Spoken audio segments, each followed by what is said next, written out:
নমস্কার, আমি রাখি। আজ বানিয়েছিলাম ইনস্ট্যান্ট ধোসা। ছেলে স্কুল থেকে এসে বায়না করছে, মা আমি আজ ধোসা খাবো। তো ছেলের বায়না তো রাখতেই হবে, সাথে ছেলের সাথে মায়েরও খাওয়ার ইচ্ছা হয়ে গিয়েছিল এই ধোসা। তো যেমন ভাবা তেমন কাজ, বানিয়ে নিলাম ধোসা।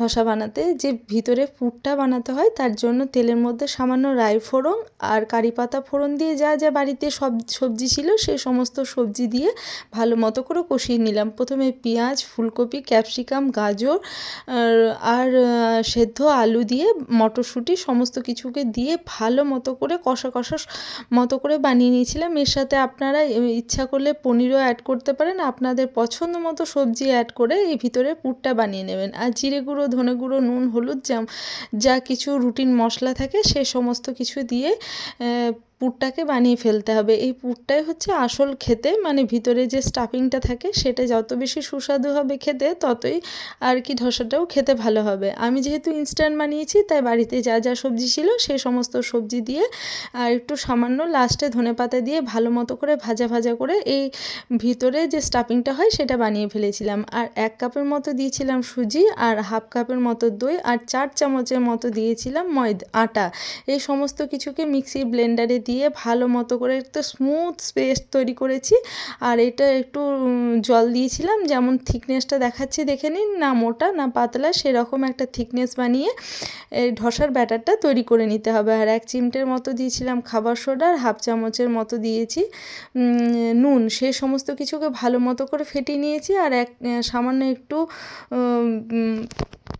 দিয়ে জলের ছিটা দিয়ে প্রথমে প্যানটাকে মুছে নিয়েছি, আবার সামান্য একটু বাটার দিয়ে এই ব্যাটারটা দিয়ে হাতার সাহায্যে ঘুরিয়ে নিতে হবে। এটা তো আপনারা সকলেই ভালো করে জানেন, যাদের হাত ঘোরাতে প্রবলেম হবে বা উঠে যাবে এরকম চিন্তাধারা আছে, তারা একদম নিশ্চিন্তে থাকুন।